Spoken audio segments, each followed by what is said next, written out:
Hey, it's Kish, And it's Roland here. and we're from Porygon Tube, and we are back with round 4 of the Bendigo League Cup from Victoria, Australia. So in this round, we'll be featuring Tommy on the left playing Raichu Lycanroc versus Jared on the right playing Greninja, and he's actually playing a more old school version of Greninja, or the classic Greninja, with Talonflame and Bursting Balloons. So Roland, thoughts on this matchup? Yeah, I just want to say I love the color coordinated sleeves. You've got Raichu, yellow sleeves, Greninja, blue sleeves. That's just great. Yeah, absolutely. I like it. But Great- yeah, in terms great of this matchup, it's not a matchup we really would have ever really seen. Because obviously, Raichu Lycanroc is a totally new deck. Greninja's an older deck. So, it's not a matchup that, I really know much about particularly. Lycanroc is... probably he's going to be pretty good in this matchup, particularly if you go first, so you can hunt down basics. If Jared doesn't get down like 2 Froakie, he could be in real trouble. Yeah. If he just gets on 1 Froakie, even if he uses Aeroblade, it's like fine, you can have all the cards in your hand that you want, but you can't evolve straight to Frogadier. So Tommy could really put on a lot of pressure here, given that he's gone first. So, Tommy, Wonder Tags with Tapu Lele for an N. Obviously didn't have too much going for him there, and has to play the N. So, the one thing I will say is Jared playing Bursting Balloons in this matchup is huge, because Bursting Balloon will hit Raichu for 60 damage. Most Greninjas have cut Bursting Balloons for Choice Bands. Of course, Choice Band would have no impact on Raichu, being a non-GX, non-EX. So Bursting Balloon might be huge for Jared here, just to put that 60 damage on Raichu and put it within Giant Water Shuriken range. Yeah, sometimes the old ways are still the best, really. We can talk about how the format's evolving, but some of these old cards actually can be better in some matchups, just straight up superior. So both players drawing 6 here. Tommy does find a Rockruff and a Skyfield and a Shaman, so pretty nice draw. Yeah, he'd really love Pikachu here. This is the key thing. This is what's going to allow him to he can attack sort of with Lycanroc on the second turn, but it would probably rely on him using Dangerous Rogue, which he probably wouldn't want to do. And Jared might not put down enough basics for it to do enough damage. So yeah, he's really going to want a Pikachu here. This is huge. So he sets up for fine, but doesn't find any level balls or ultra balls. Awkward hand there. And just forced to pass. Yeah, so nobody wants it. Doesn't even get an energy yet, so he can't even really threaten a Lycanroc attack. Because, of course, all of Lycanroc's attacks take 2 energy, so... But yeah, this is... So Jared's going to be really happy to see that. He's not really under that much pressure. He doesn't have to deal with a turn 2 attack. So even if he were to only get out a single Froakie here, that's safe, basically. That's more or less safe. Because, of course, even Tapu Lele couldn't knock it out. Yeah. So, has to attach the Bursting Balloon and plays N. Yeah, interesting that he decided to attach the Bursting Balloon there. I probably would have saved it. You're probably not going to get that much mileage out of it. Because obviously if you have Sycamore, then you play it anyway. Because you're Nning, I'd probably keep it in the deck. Yeah. It's unlikely that Tommy's actually going to attack you this turn, I think. But yeah, that is one of the advantages of Bursting Balloon. Another one over Choice Band is that it's passive damage. You don't need to even be attacking for it to do extra damage. But, yeah. Although I suppose Choice Band probably would have been good in this situation, so he could do more damage because he is hitting a GX. But, actually, it has a Splash Energy. And, of course, Splash Energy you can't attach to non-water Pokemon. Yeah. That's a caveat of the card that sort of is a downside of playing it. Obviously, it's a really nice card to have in a lot of situations to get back your heavy Greninja line. But, yeah, it's actually going to hurt him here. Not going to be able to use Aeroblitz. Yeah, so was able to fill blow Skyfield, but Tommy just has another one. Yeah. He's going to win the Stadium War realistically. Yeah. But yeah, gets out of Pikachu. That's huge. That's exactly what we wanted to see. So Tommy bailed out by that end from Jared. Yeah, because otherwise he had Adverse Seeker in his hand before, so he would have had to just end himself. But basically he got N for him, so that was really good for him. But yeah, not going to be able to really again do much this turn unless he actually has because Jared put down that energy. I suppose he could have theoretically knocked that out with a Lycanroc and a DC on Tapu Lele. He actually has the DC in his hand. Yeah, but he attached the strong energy to the Rockruff. He chose to attach strong energy to Rockruff. He could have attached the DC to the active Tapu Lele and say he's got a Sycamore in his hand. He could just he could dig for the Lycanroc and actually gust up that Froakie and just set back Jared a turn, but just elects to pass, just plays conservatively. Yeah, so really interesting series of plays there. So Jared on his turn attached the Splash Energy to the Froakie. He had the option to attach Basic Energy and use Aeroblitz, and Tommy attached the Strong Energy to the Rockruff. Unfortunately, he couldn't move the Tapu Lele, if he could have moved the Tapu Lele, he potentially could have cornered there with Rockruff, preventing that Talonflame from retreating, and then stopping the turn 2 water duplicates. Right, so, yeah, that would have been disruptive as well. So actually, I neglected to mention the other turn. Okay, so Jared actually did have basic energy. He did have basic energy. He chose not to Aero Blitz, was an interesting play, yeah. But, okay, it's not really going to matter too much because, yeah, the way things worked out. But it did expose him to a bit of risk, as we talked about. But, yeah, going to get the water duplicates here. Question is, how many Frogadier does he have in the deck? Unfortunately, I think he has one in his hand. He's got one in his hand. Okay, so max of 2 here. Okay, it does get him. Where's Pokemon Communication when you need it? That'd be a helpful card to shuffle it back. Great card.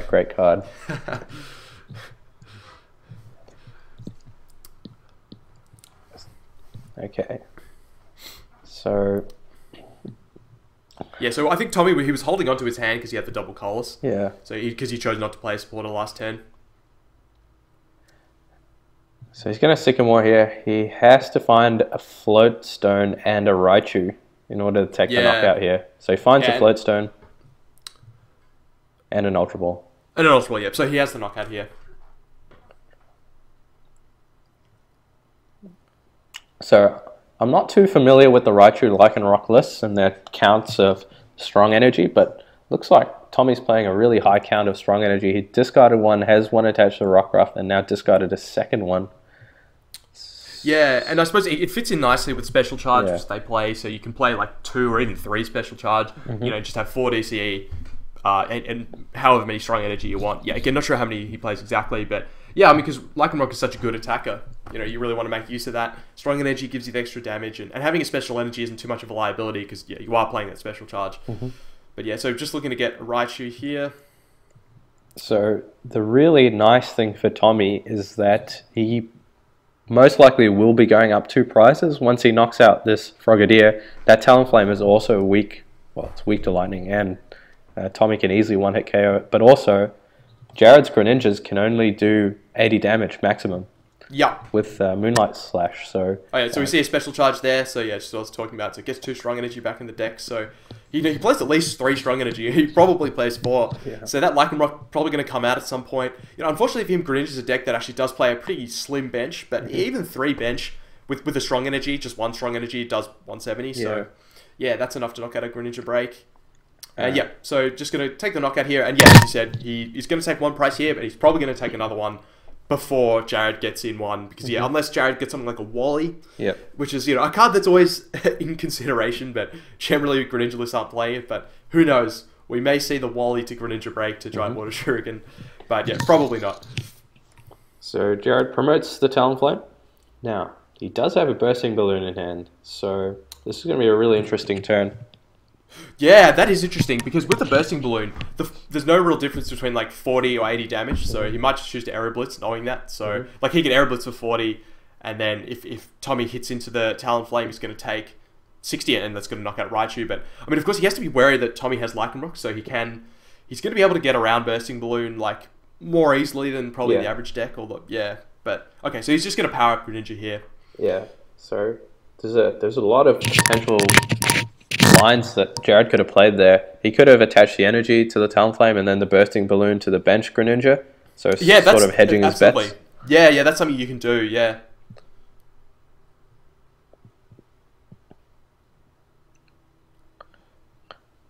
Okay, so yeah, attacking with the Bursting Balloon Greninja here, so it'd be interesting to see whether Tommy does hit around it. So this is sort of the dilemma that we used to have a lot when Bursting Balloon was big in the format. Like, do I take a knockout on something with a Bursting Balloon, or do I hit something else? Yeah. In this case, because he's actually got out another Greninja, I almost said Tommy would choose to target down that other Greninja. The question is sort of whether you knock out something that's more developed. Like, let's just say he didn't evolve to that Greninja, and Tommy's deciding, okay, do I knock out a Greninja with a Bursting Balloon, or do I knock out, say, a Frogadier? Yeah. Now his choice is pretty clear-cut. If he has the Lycanroc, he's just going to target down the Greninja with no Bursting Balloon. Yeah. So, and Jared very nicely uses Shadow Stitching there. So actually uses Shadow Stitching. Yeah, absolutely, yeah. Because the Bursting Balloon, if Tommy attacked into it, would do 60 damage and KO the Raichu. So yeah, definitely, yeah. And preventing Bloodthirsty Eyes, yeah, from activating. Okay, so that makes the Bursting Balloon play even more powerful, yeah. And even using Shadow Stitching, it prevents Tapu Leles from coming out and searching out Lysanders and stuff like that. So it's actually really helpful in terms of make it harder for your opponent to play around Bursting Balloon. So Tommy Tommy's played down drops a a Shaman just for the extra hopefully- bench Oh, damage. just for the extra bench damage. Yeah, knows that he's not drawing any, so thankfully it doesn't make the classic play down Shaman when you can't mistake, which I know pretty much everyone's probably done at some point. Yep, touches another strong energy, so that Lycanroc's good to go at some point. So this will be a KO. So both Pokemon going to get KO'd here. Yep. So Raichu Circle Circuit for the knockout, and the Bursting Balloon does the 60 damage to knock out the Raichu. And who promotes first here, Roland? I think it's Tommy, isn't it? That is a very, very good question for all you wannabe professors out there.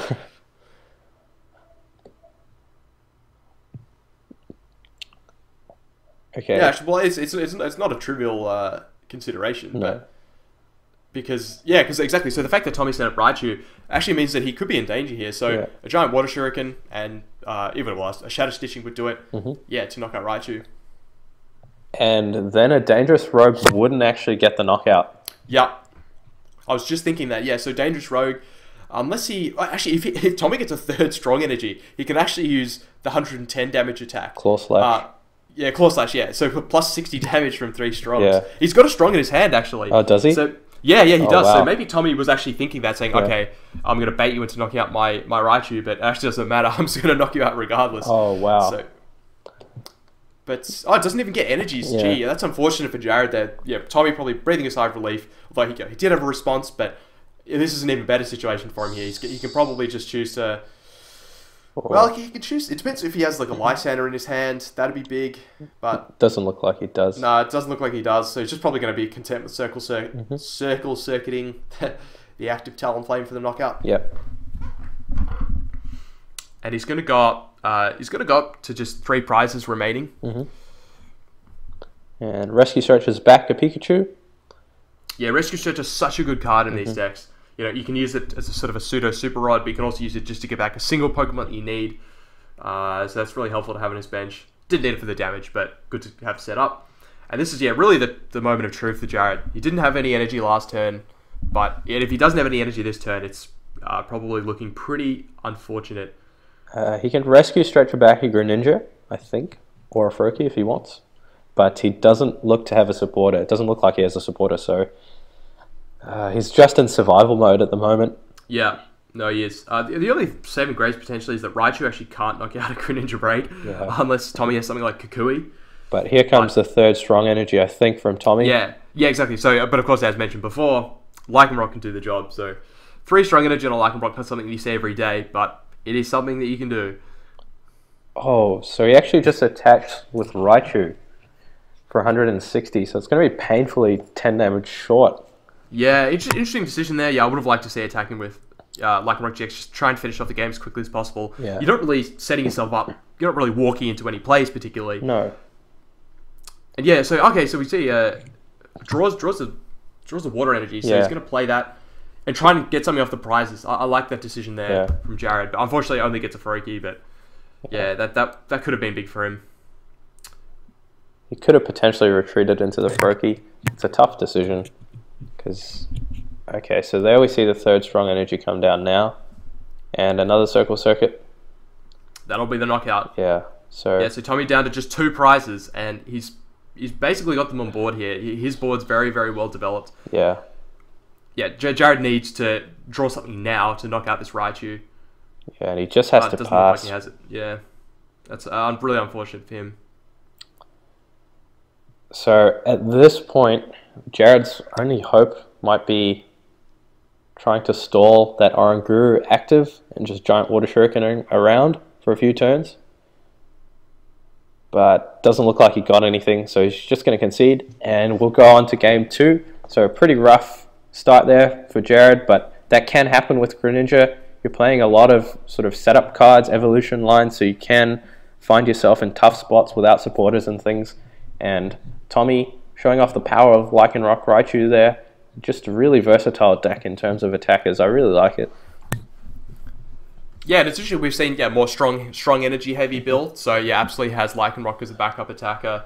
Well, it's more than just a backup attacker. It's if you're committing at least 3 or probably 4 strong energy to your deck, you're considering it as really one of your main attackers really. So yeah, there is that diversity in attackers. Yeah.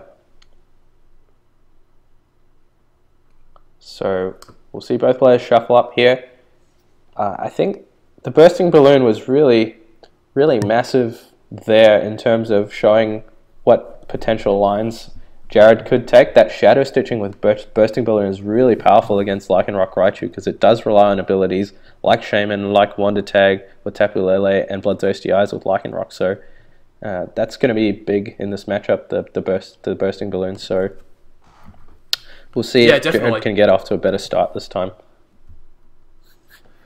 It's yeah, and honestly, from that game, you sort of get the sense that probably Greninja might even be favored in this matchup. Yeah. You know, as we saw, Raichu actually unable to knock out a Greninja break. That's really big. Mm-hmm. You know, sure, a Lycanroc with 3 strong energy can do it, but you know, the average game, that's not going to be something you can do very often. Yeah. So, look, unless Tommy plays something like Kukui, which I doubt that he plays that, it would be very difficult to fit that in, and it's probably not a huge utility card outside of this matchup. But yeah, it's I actually think that Greninja's probably favored in this matchup. I would even though that match didn't really show it. I mean, in a way, it showed it. The fact that he managed to hang on despite sort of drawing nothing for so long.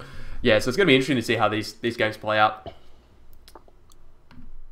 Okay, so Tommy actually starts double Rockruff this game. That may be significant depending on what Jared starts with. If Jared starts with Talonflame, then Tommy can potentially corner with Rockruff, preventing the Talonflame from retreating, and thereby preventing a turn 2 water duplicates.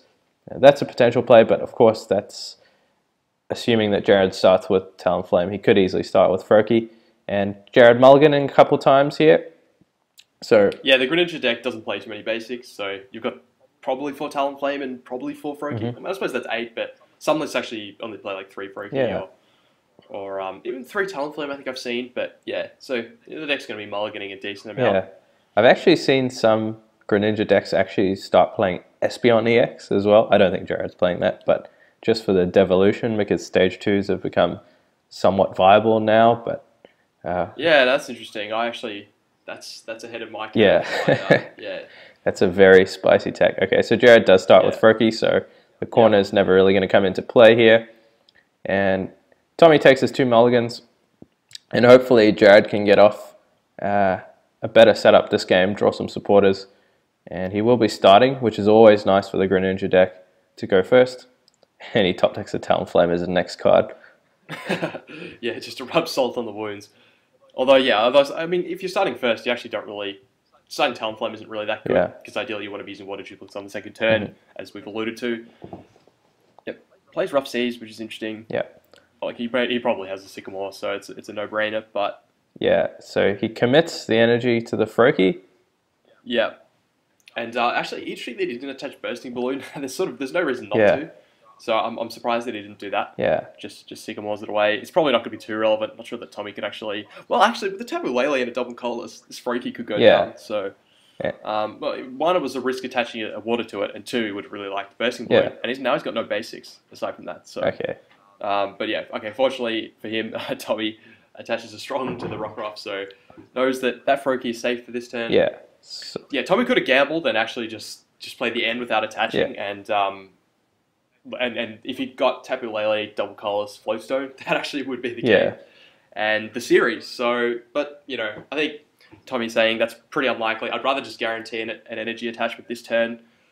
Yeah. So that next turn I can follow up with just DC and a Lycanroc. So because there's always the chance that like he ends and he just completely whiffs energy altogether. Yeah. And as a result, then he'd miss a turn 2 attack. So yeah, I don't mind this play at all. Yeah. But he's it's worth noting that he is foregoing the possibility to win the game on the first turn. It's probably, I don't know, I might have gambled there purely because you play Ultra Balls and Shamans, lots of draw cards, so you can keep just cycling through your deck.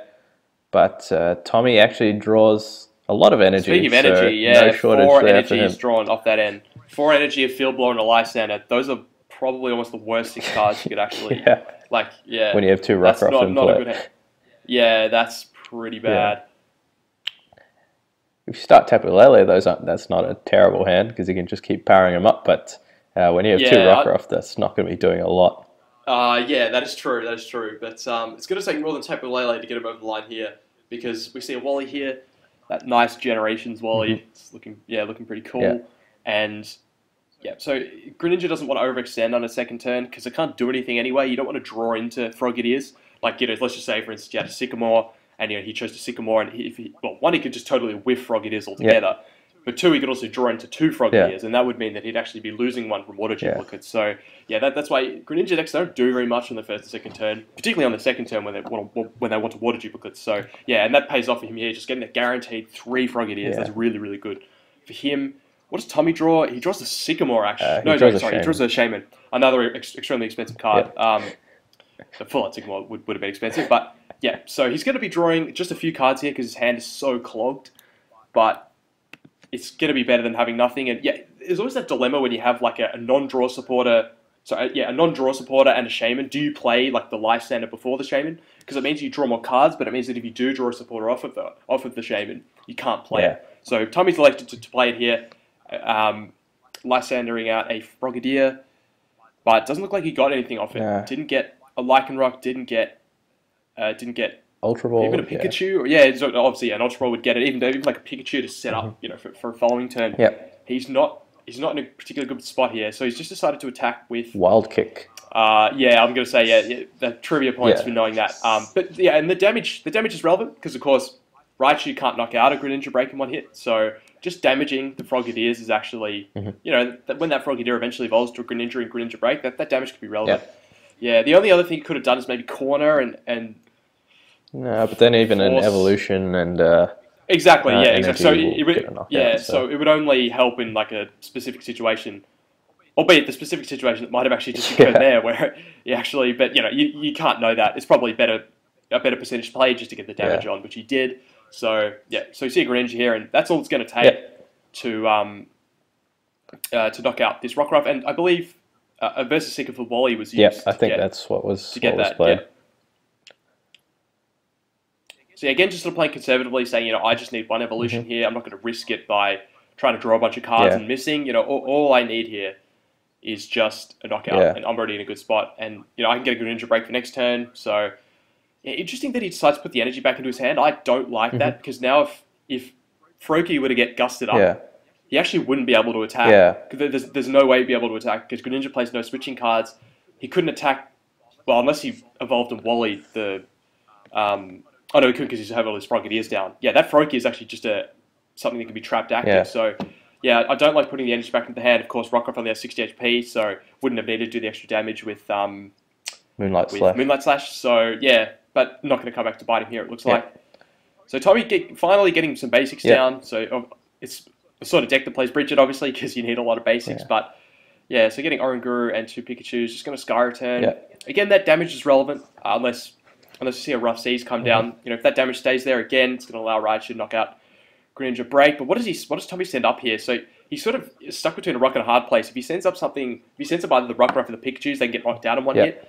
The only problem with Oranguru is they can get stuck there. So, for instance, we could see just Giant Water Shuriken picking up the bench, while Oranguru gets hit for 80, but then it just gets stuck there, and then, then we see another Giant Water Shuriken, another knockout, and then it's just totally, everything's gone wrong for Tommy. But look, I agree with him gambling at this point. You're in such a bad spot that you need to gamble. Okay, I'm going to get the Float Stone, I'm going to get everything else. I can't afford to just bleed prizes by sending up Pikachu and Rockruff. So I like that. But yeah, it could potentially backfire somewhat. But see Sycamore there, discarding a lot of supporters. So you can understand why he was reticent last turn about using Sycamore and just choosing the Wally because he had so much stuff in his hand. Possibly hoping that it was getting an end. Sometimes in those situations you actually just hope your opponent bails you out of an awkward hand. But yeah, didn't drew an energy off that. So he's not actually going to be able to Giant Water Shuriken. That's great news for Tommy. So I mean, this is the thing. Greninjas don't really play that many water energy. They don't play energy retrieval anymore, So you sort of just got to draw into your energy. You can't use Fisherman and a Sycamore on the same turn, obviously. So, yeah. But he's going to be able to get up another Greninja. So, in the scheme of things, he's got a good setup. And he can't be unhappy with that, but would have really liked an energy there. So, he's got a Greninja Break and 2 Greninjas now. So, very, very strong setup. Almost ideal at this point. And Tommy staring down the barrel of a very tough game here. Yeah, and when you're in this spot against Greninja, it's really disheartening because Greninja's a deck that yeah, you sort of can't really cheese him out of Yeah. a win. Like, there's not much you can do. I mean, Yeah. there's nothing on the board to knock out other than just one prize attackers, and there's just Pokemon upon Pokemon upon Pokemon. They just keep coming, Yeah. and the only thing they really need to draw is energy, and it's just, yeah, it's rough. Okay, so he did draw an energy, but it's a splash energy. Oh, yeah, Splash, because of course you can't use Giant Water Shuriken on that energy, Mm-hmm. but he's going to be able to attach it somewhere. Chooses to attach the active, yeah, interesting. So he's going to be able to get the eddy damage from Moonlight Slash. Yeah. And And Tommy just scoops yeah. there, and I think that's the right thing to do. That game Yep. was not looking too good for him. He had a Yeah, cold well, I hand mean, with yeah, a Shaman, absolutely. so Yeah, exactly. Because you see the writing on the wall. As we talked about endless times. This is a time format, so no player wants to tie in most Yeah. situations. So you want to be able to get 3 games done and dusted. Mm-hmm. So yeah, I like that. Just having the conviction to say, you know what, I know I'm not going to Yeah. win, or there's literally like a 1 in 200 chance that I win from here.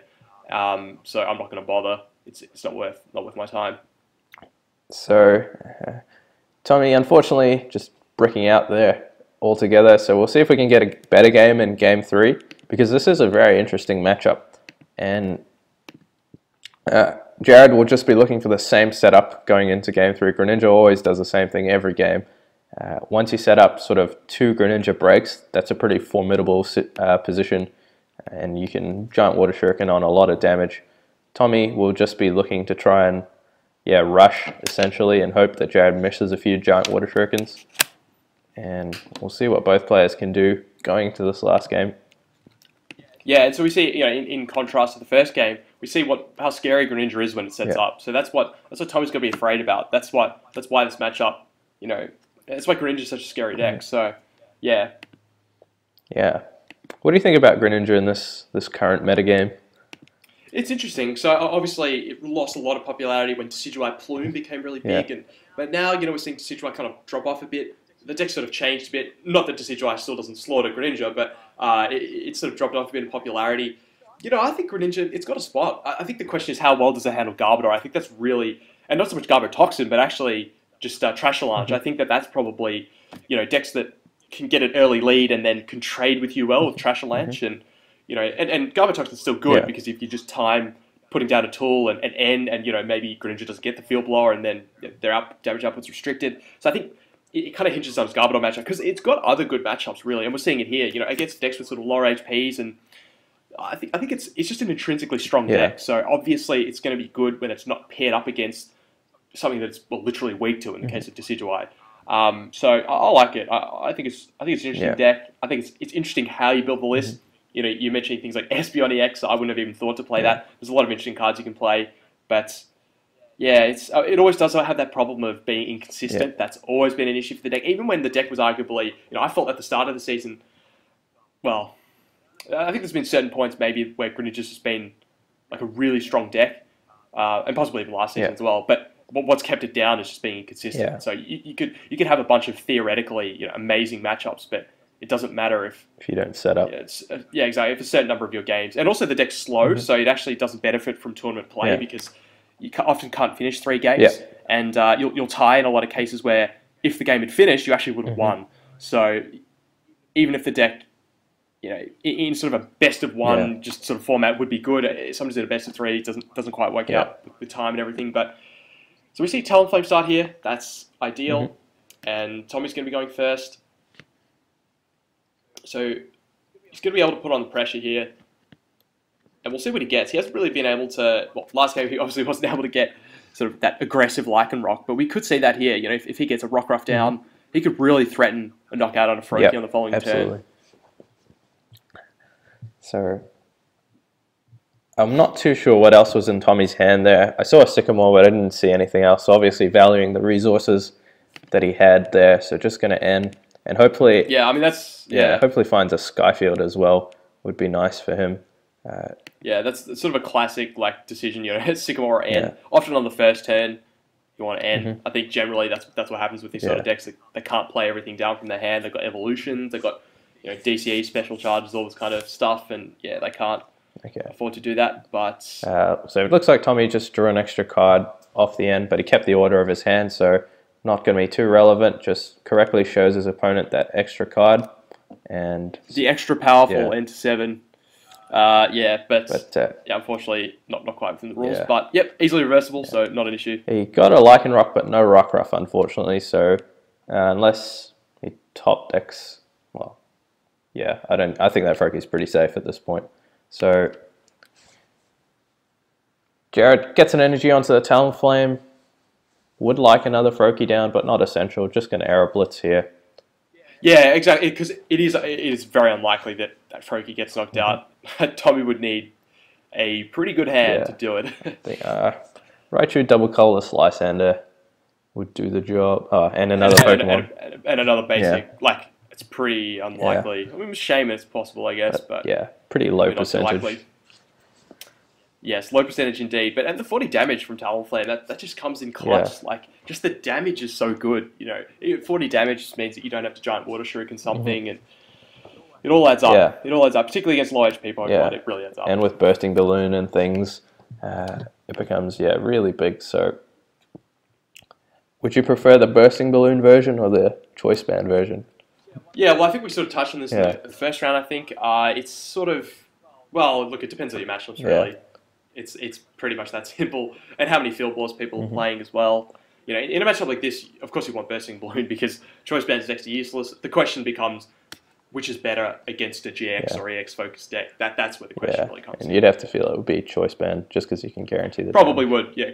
Right. Exactly, yeah. Whereas Field Blow can't. But so we see an Ultra Ball. I think he's playing Wonder Tag, with Tapu Lele for an N again. So again, having a pretty awkward hand and just not wanting to discard his resources. And that happens with these sort of decks. Yeah. You know, as I mentioned, there's just a lot of cards that they can't really afford to discard. It's very awkward. Yeah. And of course, he's going to be incentivized to end because obviously Talonflame's attack was just used last turn. So you always want to do that when your opponent uses Talonflame because they've guaranteed themselves two pretty good cards. Yeah. So yeah, but it's probably unlikely that he gets.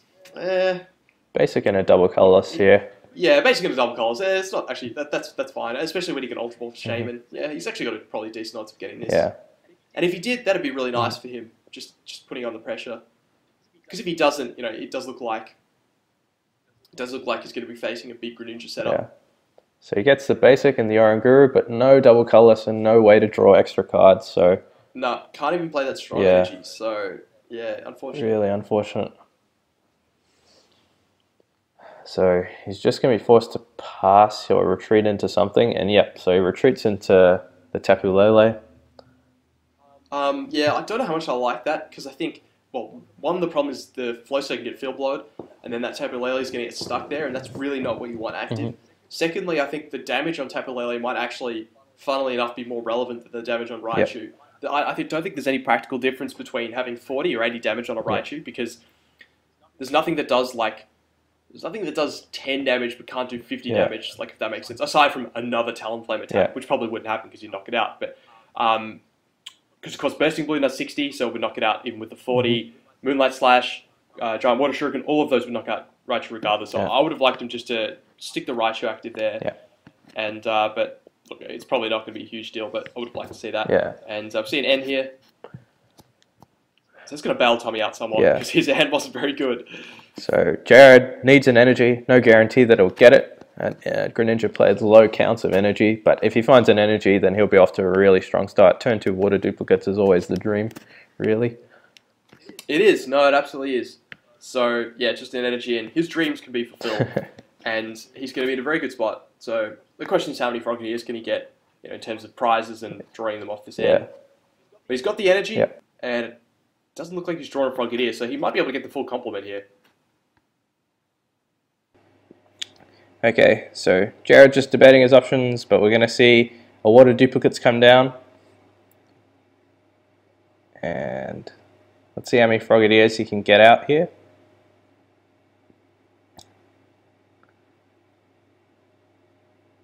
Okay, so he's got none prized and none in hand, so that's great for him. Pretty much the ideal setup again.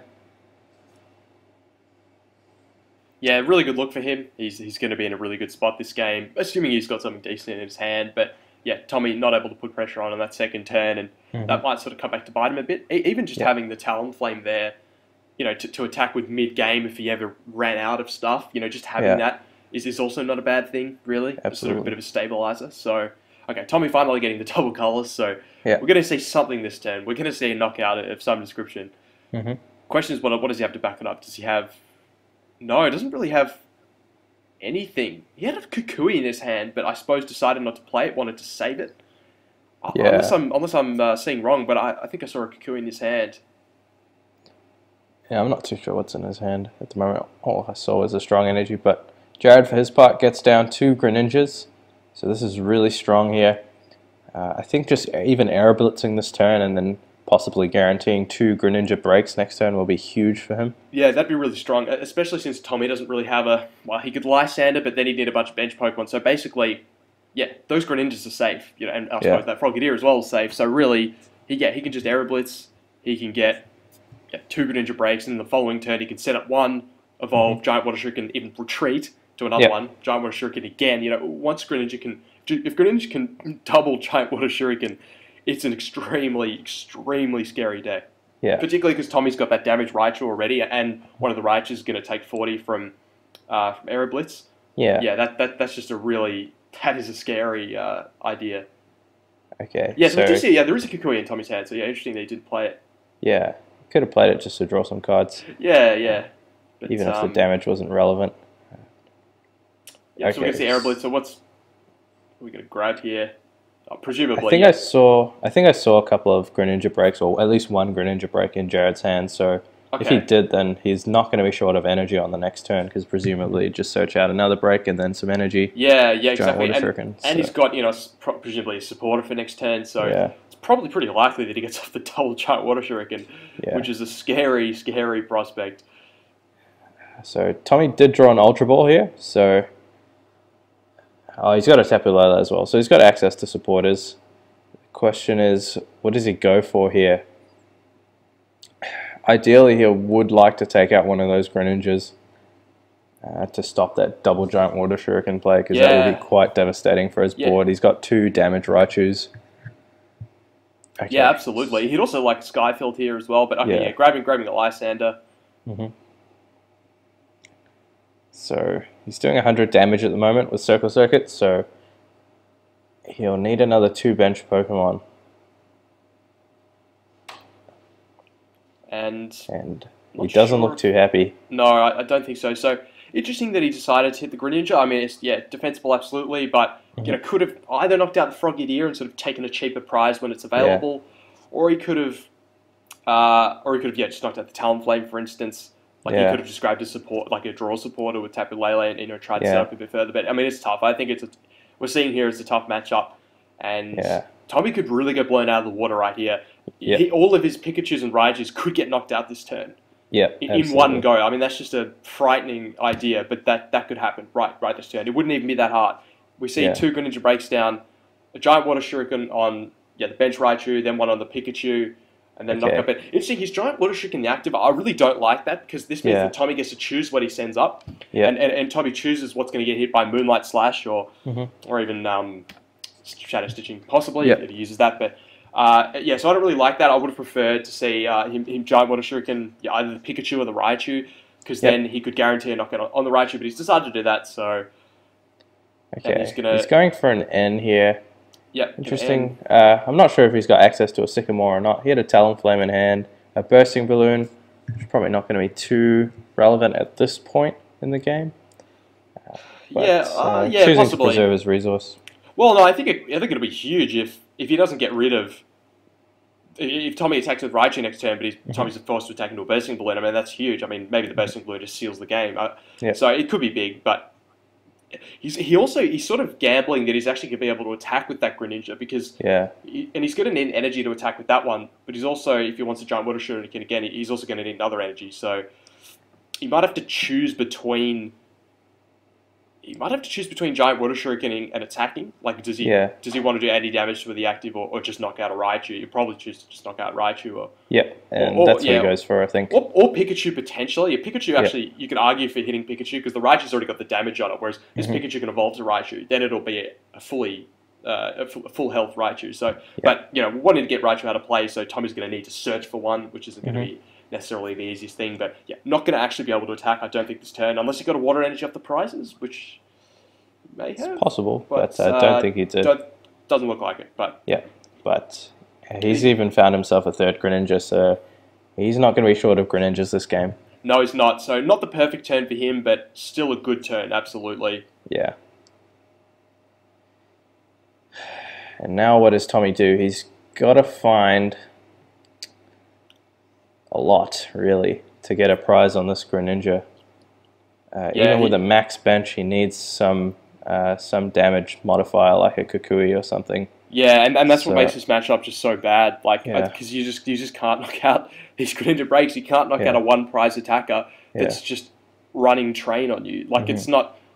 It's just the trade-off is so terrible, you know. And if you're not getting that fast start and overwhelming them, you can just see how it can escalate. Because, you know, in a lot of matchups, it doesn't matter how much HP Raichu has, because it's just going to get knocked out regardless. But in matchups like these, where you can have ability snipes and this kind of stuff, it does matter that, you know, Pikachu and Raichu don't have that much HP. So, yeah. Teammates, okay, so, yeah, again, though, because that means that he can't play Kukui, so no matter what, he just cannot get a knockout this turn. Yeah. So it's tough. I mean, if he had access to Lycanroc, so, you know, he could bring up that Greninja Break, knock that out, and, you know, maybe could get something going, but yeah, he can't do that. He's just going to be forced to... Well, he probably won't even attack into this Greninja Break. He'll probably Sky Return, actually, if I had to guess. So, you know, going to set up the Greninja Break, not going to take the Bursting Balloon damage, of course. Yep. And, yeah, that's probably his best bet. Yep. I would imagine that's what he's going to do. But, again, still not particularly safe. He's also probably going to... Well, he's definitely going to want to evolve to Raichu just to put it out of snipe range, because otherwise one giant Water Shuriken's going to get rid of that Pikachu. And that is not a good look. Okay, so it looks like he grabbed a Versus Seeker and a double colorless. Okay. Okay, but he doesn't have a Raichu. No, it doesn't have a Raichu, so I mean, he's just gambling here that that there's no giant Water Shuriken. So basically, you're hoping that a Greninja deck doesn't draw a single energy. Look, it's stranger things have happened, but it's probably not something that you can. Okay, so he just passes there. If she passes instead of Sky Returning, would have really liked to see the Sky Return there. That damage is so crucial. Yeah, and it is. Well, and also you get to reuse the Shaman as well. Not a bad thing at all. But yeah, without damage on this Greninja Break, I just think this game's kind of out of reach. But I mean, yeah, still 4 prizes to go, but I'm not really seeing a way out for Tommy. No, there's no easy 2 prizes for Tommy to take along the way. There's no Shamans, there's no Tapu Leles. Yeah, there's nothing they can knock out for 2 prizes, so he has to really work hard. Yeah, absolutely. And we see an energy recycle. That's just you got to think that it's going to draw a water at some point here. Yeah, so probably got another Professor's Letter coming down here. Yeah. And there we see, so he's got 2 giant Water Shurikens this turn, or at least 1. Yeah. And this is, This is rough. Yeah. This is where you need that Giratina promo. I'm pretty sure you mentioned really it earlier. do. You really need that Giratina promo in this matchup. Without it, you just you experience the wrath of Greninja. Yeah, absolutely. And so the question is, okay, so he's retreating, so he's going to be able to giant Water Shuriken again, but the question is, similar to last turn, is he actually going to have an energy to attack with? Yeah. Not that it's super pressing. I mean, just sniping twice is like probably going to be... Oh, no, sorry, he already had... Yeah. Oh, no, he already had Water Energy on. Sorry, he already had a Water Energy. Yeah, guaranteed, so was able to get 2 giant Water Shurikens and attack off. Yeah, so there's no way that Greninja's getting knocked out this turn. Taking that energy back to the hand was good. Yeah, because it prevents a Kukui coming down and hitting for 80 damage there. Yeah, the most Tommy can hit for is 60, and that's not going to be enough. And we're going to see an N. So, okay, so I suppose, look, I said there's no outs. Well, there is one out, and that is N, and just hope your opponent draws no energy and just nothing. Yeah. But even then, the problem is there's Talonflame on the board, so that's not even like a long-term strategy. Like, you need to do that once, have your opponent retreat to Talonflame, Air Blitz, end them again, knock out Talonflame, rinse and repeat, and just, you know, it's an incredibly low percentage play. Yeah. But it's all he has. And look, pretty, you know, Greninja's deck, where, as is right now, his deck's pretty large. So, look, you can kind of brick out and not really draw what you need, so... You know, maybe, possibly, we're seeing something. Again, I would have liked to see a Sky Return. I think a Sky Return would have been nice, but... Yeah. just going to hit for 40. But that, yeah, I mean, look, I suppose he's just kind of risky and saying, well, I'm just going to bank that you can't knock out this Lele. If you can, it's looking pretty grim. But Yeah. yeah, so just going to get in 40 damage. Looks like Jared drew a Rough Seas, Energy, even an Evo Soda. So he definitely could have drawn worse off that end. Those aren't bad cards to see at this point. Not bad cards. And yeah, that Rough Seas is going to be pretty good for him. Yep. It's just going to be a bit of a pest. It's going to make it so that Tommy's going to actually have to attack with Raichu to knock it out. Oh, So we see a Giant Water Shuriken, and he's drawn an Energy. And a Sycamore, looks like. So two really nice wow. browsers. Yeah, absolutely. So he could potentially go for the win here. Yeah, he just needs one more energy and he's won the game. So going to attach there. And yeah, just needs to draw one more energy so he can use the second Giant Water Shuriken and then hit the Lele for 60 and Moonlight Slash again. Did he get it? No, it doesn't look like he did not. Drew a couple of Talonflames. Yeah, not quite the same thing, unfortunately, for him. But benches the Froakie. Not going to be too damaging for him at this point. No, again, similar to before, I actually wish he didn't bench the Froakie because it could get Lysanded out and he could get stuck. But again, I mean, if you're getting Lysanded at this point, that's probably not a big concern. We could just retreat it in Giant Water Shuriken. So it's actually, you'd actually probably prefer to get Lysanded instead of End at this point. So actually, I take that back. So yeah, he's just hoping he doesn't get End, but realistically, that's not, dry of it eventually. And with access to Talonflame. So what does Tommy have? He's got an Ultra Ball. Those strong energies haven't been particularly useful, unfortunately. No. He never really got them going, did he? They could have been big in this matchup if he'd managed to power up a Lycanroc with strong energies. Yeah, definitely. That could potentially one-hit a Greninja break. Yeah, like he did in the first game, I believe. Yeah. Is that right? Yeah. He was able to make use out of it, if my memory serves me correctly. But I believe, So, because it's not a bad attacker, really. Yeah. I suppose you kind of need 3 strong on it, but anyway, that's a moot point now. But okay, finally going to be able to use Oranguru actually, and gonna end. So one card here. It's Yeah, I think he had a Shaman there. He could have played. I might have not seen that properly, but he could have Shaman then end just to draw more cards because he's only drawing 5, and at this point, I don't really see an out for Tommy here. Again, got to hope that Jared just whiffs for a few turns. Well, Jared's only drawing 1, so if Tommy could potentially... He's going to need to draw like Pikachu this turn, I think. He's I think that's right. I think without Pikachu... I don't think retreating there matters. Yeah, because I mean, you lose to probably water even committed the second double colorless and then just hit. No, he couldn't because Talonflame would guarantee the win. That's true. Yeah, sorry, I forgot there was an energy on Talonflame. Yeah. So, but again, he still does lose to an energy, but he doesn't necessarily. He's not guaranteed to lose. As of yet. So, but no reason not to play it out. Actually, from his perspective, he might be playing to time. So, if he thinks that he can't win this game, if he can just draw it out slightly, he could sneak out a tie. 1 point as opposed to 0. It can be the difference between getting top card and not. So if I had to guess, I'd say Tommy right now knows he has no chance of winning this game. But he's playing out, and there's absolutely nothing wrong with that. But not against the spirit of the game at all. That's totally fine. That's something that I do. So but the question is, will he get there in time? Jared has a VS Seeker, so he will have Sycamore. It's highly so he's going to go for Sycamore. Just needs 1 energy. Yeah. That's not a splash energy. Yeah. The cursed splash energy. And doesn't look like he got it. Doesn't get it, okay. Tommy lives for another turn. But we do see... A Rough Seas into the Lost Zone. Yeah, into the Lost Zone. We need to bring that mechanic back. Yeah. That's probably the only thing that would save Tommy at this point. Lost Zoning a few Greninjas. Yeah. Okay, so... He'd like to... I'm not sure if he has an Ultra Ball in his hand. I mean, you always want to Ultra Ball away Talonflames. Well, it's interesting, some Greninja lists don't actually play Ultra Ball, but it's good to discard useless cards. Anyway, that is a moot point. What's happening right now is Tommy needs to end him again, otherwise he's going to lose.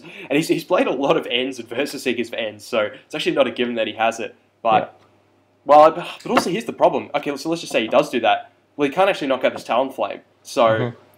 Then he'd need to end again, yet again on the following turn. So, And But again, I don't he think might just stall out the game a bit he didn't longer. get an end, so he just scoops there and concedes the game. Okay, that's the game. Yeah. So very well played by both players, and that's just Greninja things. That can happen when Greninja sets up fully. It's a very hard deck to deal with, but that's the question. Can it set up fully? And it did in 2 games there for Jared, or rather Tommy didn't set up at all in Game 2 and really Game 3, so a bit unfortunate for him, but well played by Jared, well played by Tommy as well. And thanks for watching, guys. So don't forget to like, comment, and subscribe, and we will see you in the next round. Cheers.